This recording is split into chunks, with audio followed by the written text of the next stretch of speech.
Faith Forged in Fire, where we dive headfirst into the unique challenges and triumphs that comes with being a firefighter, all while exploring what it means to live out a biblical worldview. Join us as we find hope, perseverance, and faith in the midst of the heat and chaos. Welcome to the podcast.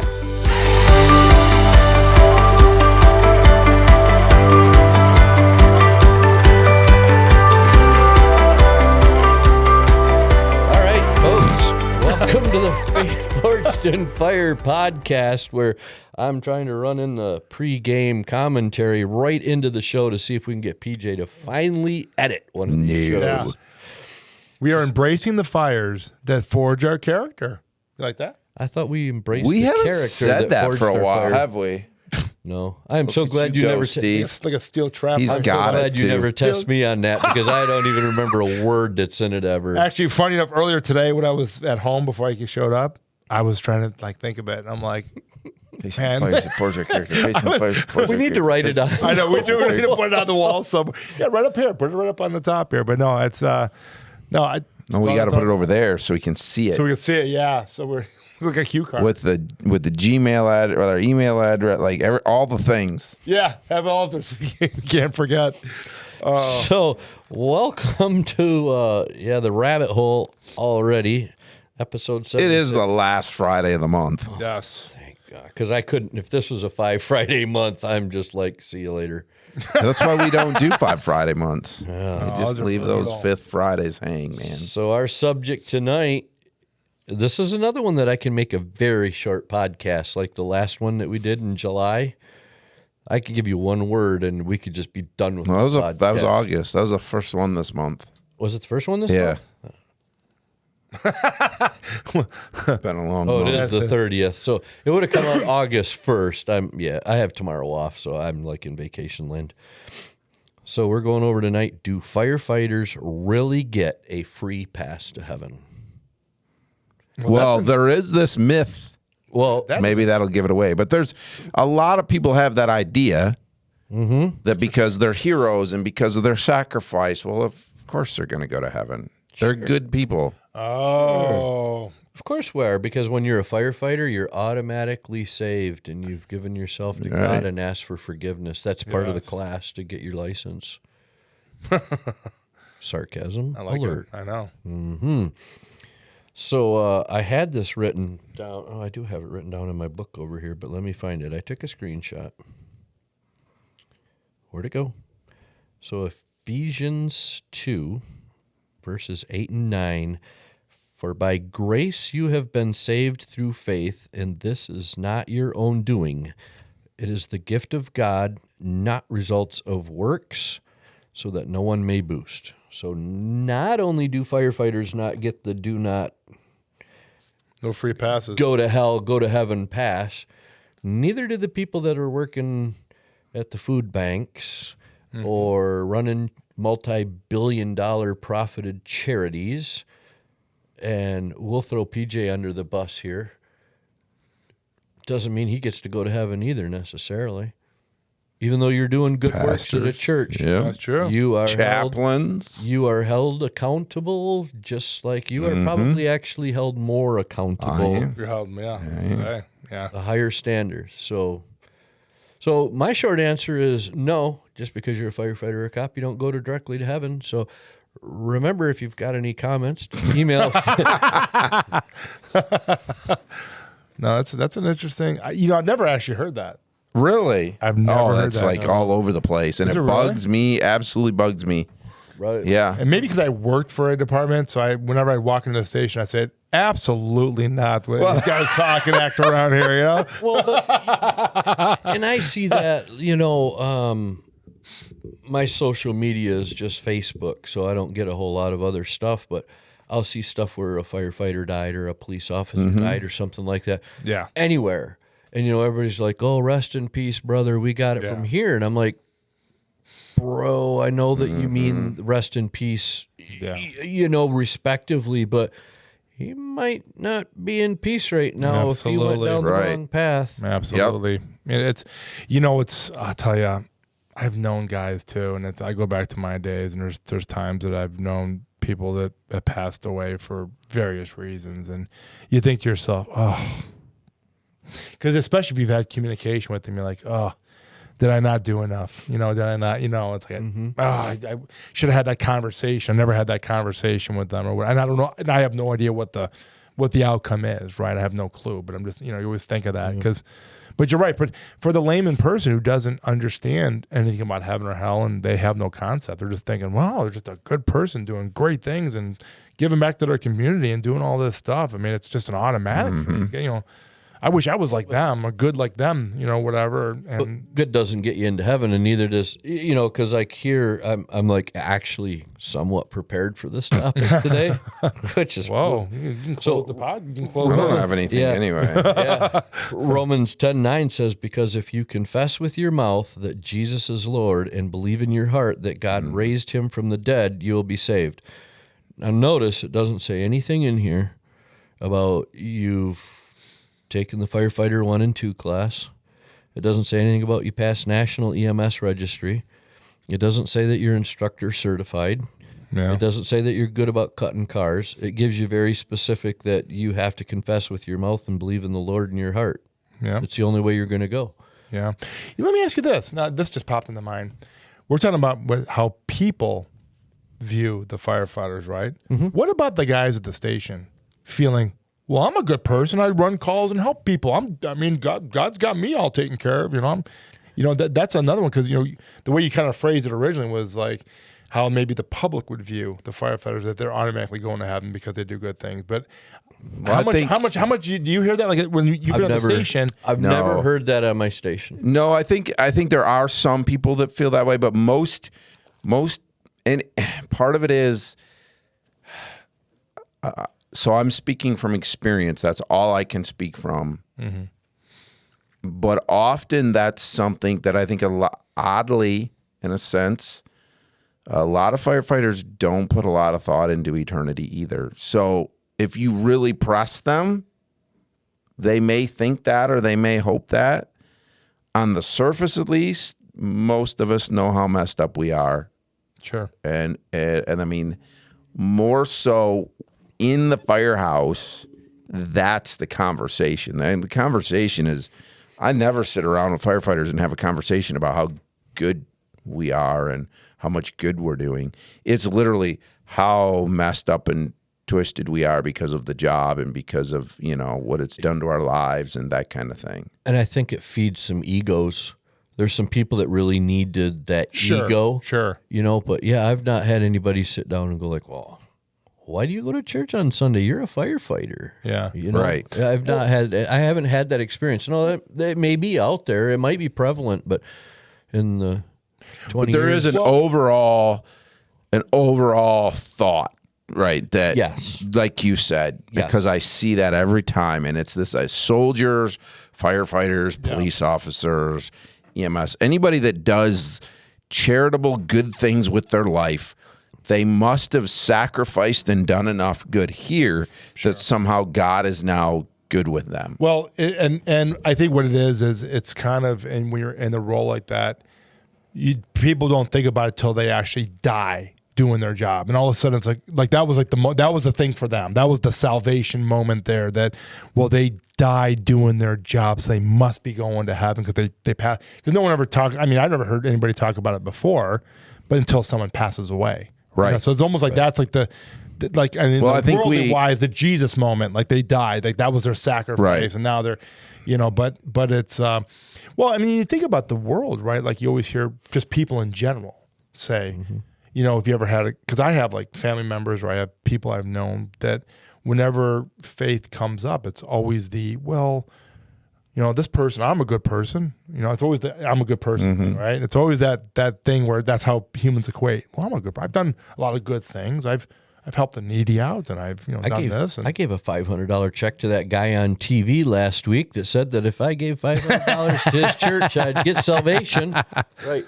But I think one of the things that people get this persona is in normal life. If you do good, you're rewarded with good. Like if your company sets you a goal that they want you to sell X amount of product in a month and you exceed that, what happens? Well, you get a bonus. And that's good. Yeah. Right? So then you turn around in life and pre-rich thinks, well, I'm a firefighter. I went down to the food kitchen and I helped. And I saw a homeless guy down on the corner. So I gave him $10. You know, I'm doing good.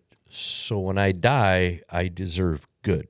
Yeah. And I think there's a thing there where we're used to, you know, Well, if PJ goes on a call and he does a phenomenal job, and I know that he doesn't expect it, but sometimes somebody's going to give you a pat on the back and go, man, you did a really good job.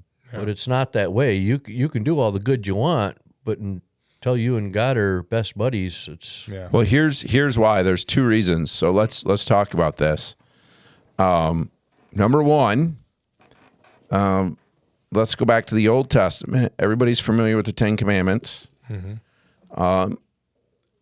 When God gave the Ten Commandments, he gave them for a reason. It was literally to show us that we couldn't keep them. Because when Jesus came in the New Testament, he said, well, you've heard it said that if you kill somebody, you've committed murder. I'm paraphrasing. But I am saying that if you hate somebody, Yeah. if you even had hatred in your heart, so he takes that another step further. Point being, we cannot keep the Ten Commandments. We're going to fall short of that. So it doesn't matter how good you are if you've missed one time, and we've all missed more than that. But if you've missed one time, that's not good enough for God. God demands absolute 100% perfection. So it doesn't matter how much good I do, I've missed it. And every firefighter will tell you, I've done something stupid. I'm a mess. I'm this, I'm that, right? Go ahead. No, I'm sorry. And what I was going to say, what people, sorry, I didn't mean to interrupt you. No, I'm moving to the second point, Yeah, so I want you to say what you got to say. Well, and what people think is, well, I've done more good than I've been bad. Yeah. But Keep score. yeah, you keep it score. Keep score. Like you got a score sheet over here. But the thing is, like what you were saying about what Jesus said, you talked about killing. It's like if you have hate for a man in your heart, was it that if you hate your brother, then you've killed them, right? Or if you think about lust and all those things, well, how much do you think about things in a day? So if you're really keeping score, and you start racking that up. We don't keep score the way God keeps score. Exactly. So if you really start looking at it, it's like, ooh, man, you're not doing as well as you think you are. And PJ makes a good point. Tomorrow, sit down and keep score. Yeah. And then think about how rotten you did at keeping score, because you're going like, oh man, I swore at that lady for pulling out in front of me. There's one, but how many thoughts have you had that are off a sins? drone? Exactly.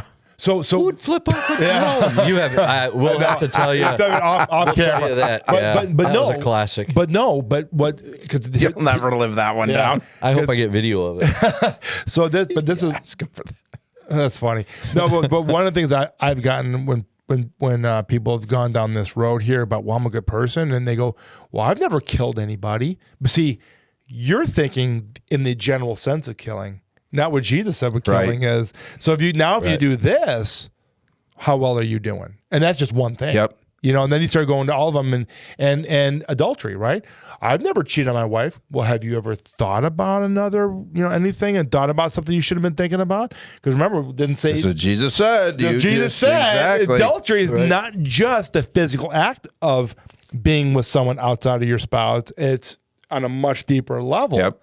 See, so people don't understand the depth of those statements as well. They just see it at the surface level, which gives off a false thing. Well, geez, I've never done adultery. I've never killed anybody, and I've done all these good things. So, this is what the scorecard in my mind is. And then you do the real thing and go, oh, no. Scorecard's completely All right, so changed. now let me blow the scorecard out of the water. Here's my second point. Okay. I was hoping we talked long enough. You forgot. Okay. No, I didn't. Okay. I just seen if I can get him to do it. In the book of James, if you need to know, I'll look it up. Somebody send an email to Steve if you absolutely need to know. But you guys can look this up. I can't remember the verse off the top of my head. But James says every good and perfect gift comes down from, this is the Father of lights, comes from God. Okay? So he says every good thing that is done comes from who, Steve? Comes from above. Comes from above. It comes from God. So when you say, I did good. I'm a firefighter. I saved a life. I went in a burning building. I pulled somebody's cat out of there. I did good. Who gave you that ability? The Lord gave you that. The Lord ability. did. Oof. Here's an illustration. This will make this make sense, okay? I love using this illustration, and if you're listening from my church, you already know. They're already like, yep, I know where he's going with that because I use this all the time. So I have kids that are of the age that they don't have their own money, right? They don't, unless they earn some allowance, but I gave them that money. So what happens? It's my birthday, and what do? Well, here's the perfect illustration. I think it was this last Christmas. I'm walking through Costco, and I see, and this is going to make half our people turn it off. They're going to find out that I'm a Michigan fan. Walking through Costco, and there's this big wooden Michigan sign, and I'm like, I like that sign. I really wanted the sign. I looked at the price, and it really wasn't expensive, but I just didn't want to spend the money on it. You're cheap. I'm cheap. Exactly. It wasn't expensive, but I'm like, I don't need it, but I really like it. So my son, who's 9, walks by, and he says, well, how about I get you that for Christmas? Now, in our house, for the kids, they don't necessarily know what they're getting, but what we're getting, it's not a big secret. And he's like, how about if I get you that for Christmas? I was like, sweet. So now I have this sign in the cart, right? I've gained a sign until I realized who gives him money to buy me a gift. Mm-hmm. I wasn't richer. I still paid for that, right? I didn't gain anything by that. Yes, I appreciated his heart behind it, but I didn't gain a sign necessarily. I lost money. I didn't gain something. And it's literally that way with God. He gives us the ability to do good. So when we do good back for him, what did he gain? Nothing. Right. He gave us that ability. So if we think because we're running calls in the middle of the night and we're being nice to the drunk people that we're running on and we're this and we're that, he gave us all that ability. So we're not gaining anything. We're not giving him anything he doesn't have. That's a great why. perspective, actually. That's great. That's why the verse that you said, for by grace we are saved through faith, not of yourselves. It's a gift of God, because there's no possible way we could ever do enough good to close that gap, because all the good comes from him. Right. Wow. So are firefighters going to go to heaven automatically? No. Can they? Absolutely. By placing your faith and your trust in Christ, by repenting of your sins and believing. You said, call on his name, confess. And we've also got a good opportunity as firefighters to help spread the word. Yeah. Yeah. We do. We go into houses that are broken, and unfortunately, if God wants to get your attention, he's going to get your attention. And maybe while we're on that call and you're at your lowest moment in life, the door is open, and that's the time to do something just as simple and you have to be very careful. You just can't go over to somebody's loved one and go, can we pray together or something like that? But if you see the opportunity that they're welcome to it, there's a good chance right there to go help somebody through their time. We talked about it last week. Just doing what Jesus did and showing compassion and care in their lowest moment. Right. That might be an opportunity later. You and I have a privilege that not everybody has. Most departments, you talk about Phoenix. I work, I'm a chaplain for a large department in our area. Those are full-time departments. Most of those people, most of the guys in Phoenix aren't going to run a call on somebody and run into them at the grocery store. Right. You and I do that all the time, because we live in small communities and we run calls on our friends and our neighbors. So how many times have you been in the store and you're like, I was in their house last week? Right. Or, we talked about last week not knowing how people are. I've been like, oh, hey, they're up and walking around. They must be doing better. But now they eat outside of that. Now, if we've shown love and compassion to them, we have an opportunity to keep that relationship going. And I kind of like when that happens, just a little off sidetrack, especially if I recognize them. Like if I walk into a store and I see Steve and I recognize you as a patient, I'll go like, oh, good. That guy is doing great. Yeah. And then you turn around and you look at me, I can see where do I know him from? Yeah. Yeah. I know him, and I love that because I know it's going to bother him the rest of the night because I don't know where I'm Yep, from. no idea. But- Yep. Really freak them out. Start describing their house to them.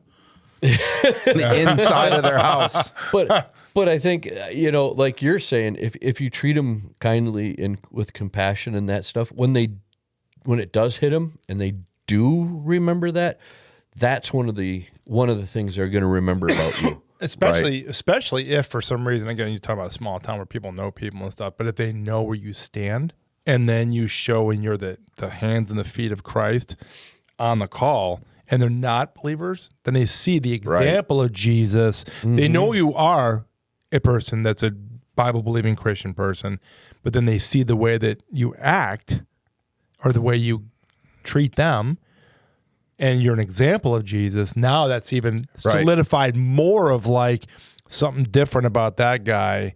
Maybe there's something I gotta go talk to him. Well, and opens that door. I have a super unique thing. Sorry, I didn't mean to interrupt you, Steve. No. I have a super unique thing to that point because most of the paramedics and EMTs know that I'm a pastor.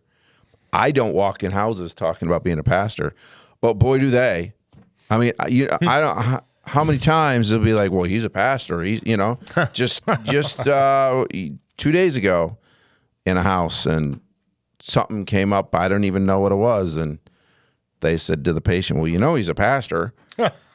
So, but those for me. That's the good part of that. If that sticks in their mind, then they might just show up for church because they were at a low point and I cared for them.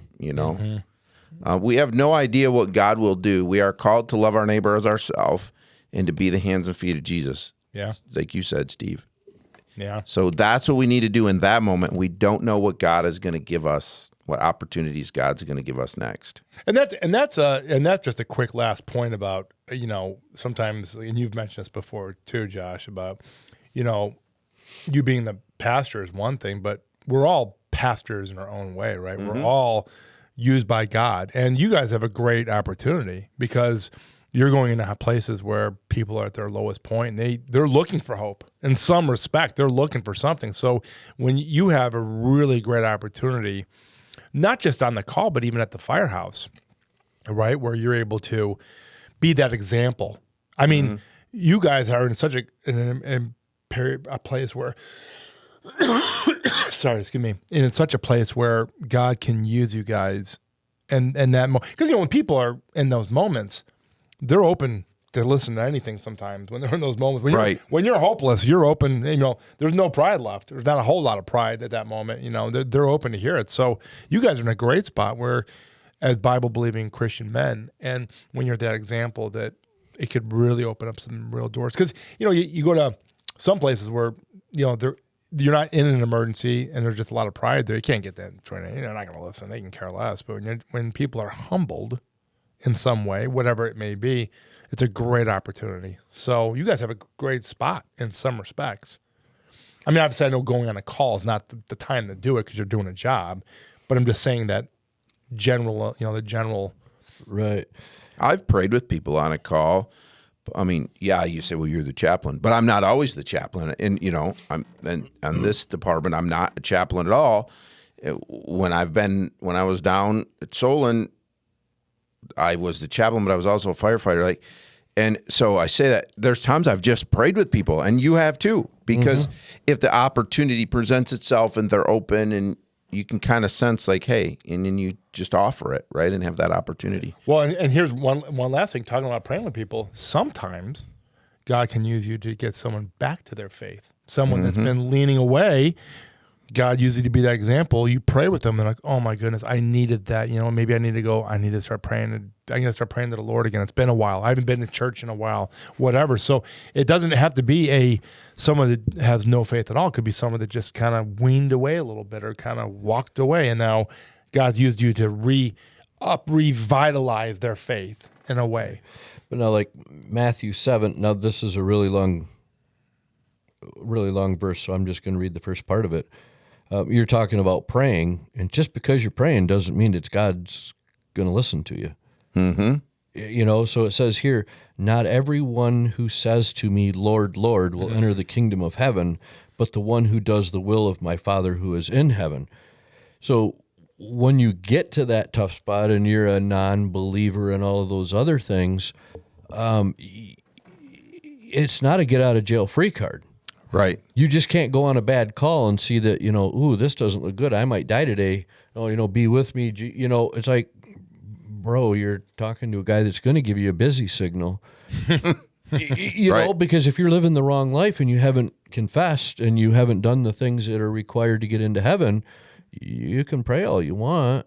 Yeah. Well, that's a whole nother, whole nother myth, Right. Yeah. right? I hear people say that. Well, I prayed, and Scripture's pretty clear, and this is very unpopular. So I know when I say this, there's going to be some people that are going to get upset with me. But the Bible clearly says if you are not his child, if you have not repented of your sins and believed, if you've not received him by faith, he will not hear that prayer. He's not going, he doesn't. Yeah. He hears the prayers of his children. And you said, well, not everybody who says, Lord, Lord. There are plenty of people I know that say, well, I believe in God. That's not good enough. Yeah. Let's go back to James. James says, well, you know what? The demons believe in God. They've seen him. Yeah. They're scared of him. That doesn't make them saved. Yeah, that goes back to all we were saying a few episodes about where's your life when you walk out of the church. Are you the people that are saying that love the Lord, you'll know that they love the Lord. There's no secrets there. They love the Lord. And again, is going to church on Sunday morning just excuse me again, something you just do? Just because that's what we do on Sunday mornings, or are you really believe? And that's a whole nother subject we can go down. The Bible never talks about this prayer that we can say, this magic prayer and be saved. The Bible talks about repenting of your sins and by faith receiving Jesus as your Savior. Repenting means I'm not just tacking Jesus onto my life and I'm going to keep living like I live. I'm saying, no, I do not want to live like this anymore, and I turn my life around. Like, I'm genuinely sorry for the life that I have. I confess it to God. I'm repenting. I'm turning away from that sin. Does it mean we're perfect? No. The Lord knows your heart. I'm still working on it. Yeah. Rich is still working on it. You're still working on it. Yeah. But the heart says, I don't want to do that anymore. It's a genuine change. And if you say, well, I'm a believer, but your life is not changing, you better check yourself. The Lord searches out your heart, and believe me right now is that, don't think you're buffaloing God. He created the heavens and the earth, and believe me, he knows your heart. Don't worry about it. Exactly. You're not pulling a fast one on God, so trust me on that, but, well, that's a good. Actually, that actually went down farther road than we thought it was going to go down. That turned into a little bit of a rabbit trail again, but I think a good rabbit trail. I see Chief's over there. Yeah, I was trying to find that one that you were talking about. The one in James. The one in James. Which one? The one that you talked about earlier. About every good and perfect gift. Yeah. Fill the dead air, Steve. I'll fill the dead air. So, remember too, if you have any questions, any concerns, anything that you're thinking about, if you're listening to this podcast right here and something comes to mind, definitely shoot us over something on email. We have the email, we have the email page for the Faith Forge and Fire. It's ffifpodcast@gmail.com. Make sure you like to listen to podcasts, share it, listen to it, comment on there, share it with somebody you think that a loved one, someone you think they just can hear a little Jesus in their life and somewhere they can be really encouraged. I know we hit a lot of public safety, firefighter kind of topics, but sometimes we hit things that can just hit anybody. So make sure to share that. Did you find it? I did find it. James 1:17. Okay, there you go. You found it. Every good and perfect gift is from above, coming down from the Father of heavenly lights, who does not change like the shifting shadows. Nice. So, also, too, make sure to check out our sponsor. You want some really good coffee? Go to redflannelcoffeeco.com and go in. Was it PJ30? Get 30% off your first order. Coffee only, but also there's some really cool swag, some cool stuff on there. please help support us. And remember, we don't make any money off this. Everything that happens with this podcast, anything with the coffee, whatever, it just goes to kind of better the studio, and do some things with the equipment here. But we don't. We do this because we just feel led by God to. We donate our time to be here just so you guys can listen to this, and hopefully God is using this podcast to. And we know we've got emails from people. We've gotten stuff in the past. Person. Huh? Person. No. We get emails from a person. Well, This is what we're talking about. This I do good things. Steve lied right now. Just lied that we got emails from people. well, Courtney and Frank is, I forgot we doubled our subscription Courtney and base. I Frank. forgot about that. So, but we've had stuff in the past though. Comments we've had. One of those might be made up. Yeah. So, we have our. I think Steve's just writing all these emails. I think it's Steve's wife. He's afraid to ask the questions, Yeah. so he writes them as Courtney. Would there be something like a comes up with- ghostwriter? Got a ghostwriter? He comes up with subjects for us to cover. And we fall for it because if Steve comes up with an idea, we're like, no, that's thinking, a dumb Steve's a- idea, Steve. Steve's a good But guy. We But could if do that. Courtney comes up with the idea, we're like, yeah, let's do it. At least we can always fall back on Frank. He's had some great questions.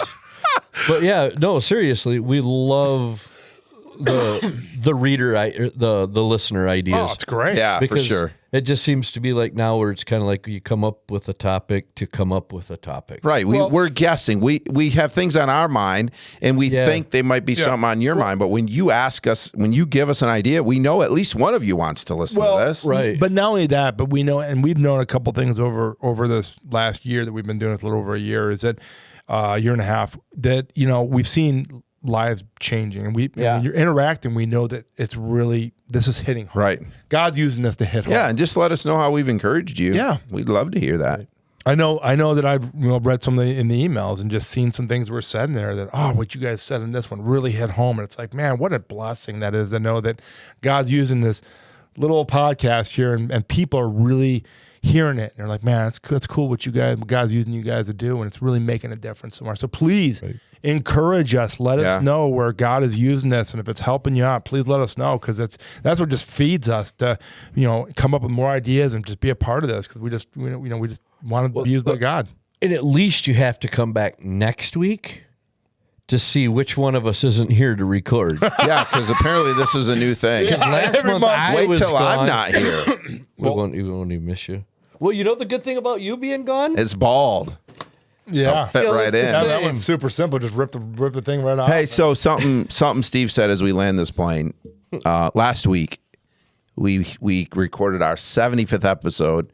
For a lot of you, you're probably like, yeah, so for us, that's a big deal because this really is a lot of work. Yeah. To sit down and record.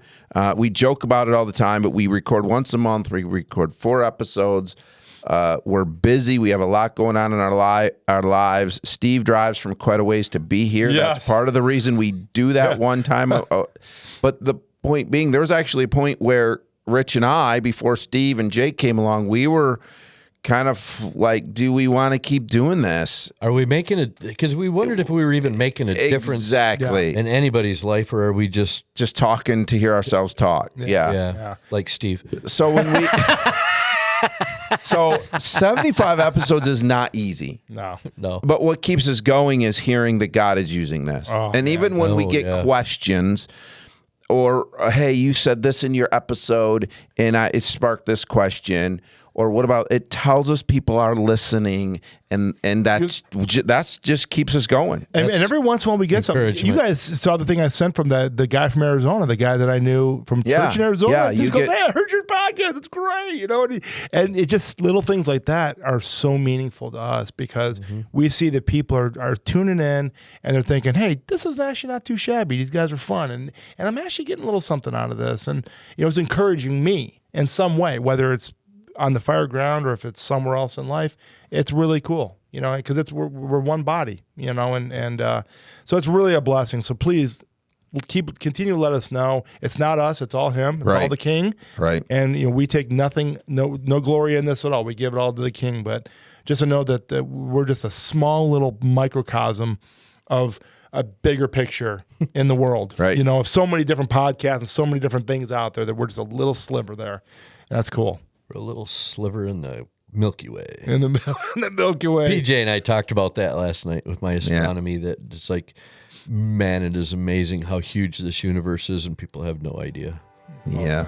And to know That might be another topic. and to know that God spoke it into existence. You know, I'm taking pictures of stuff 31 million light years away that you don't see with the naked eye. You know, and it's just mind-blowing. That's cool. What is man that he is mindful of us? Good place to end it. Yeah. All right, guys. Thanks for listening. See you next month. Next month. Take care. Good job, Jake. Proud of you, buddy.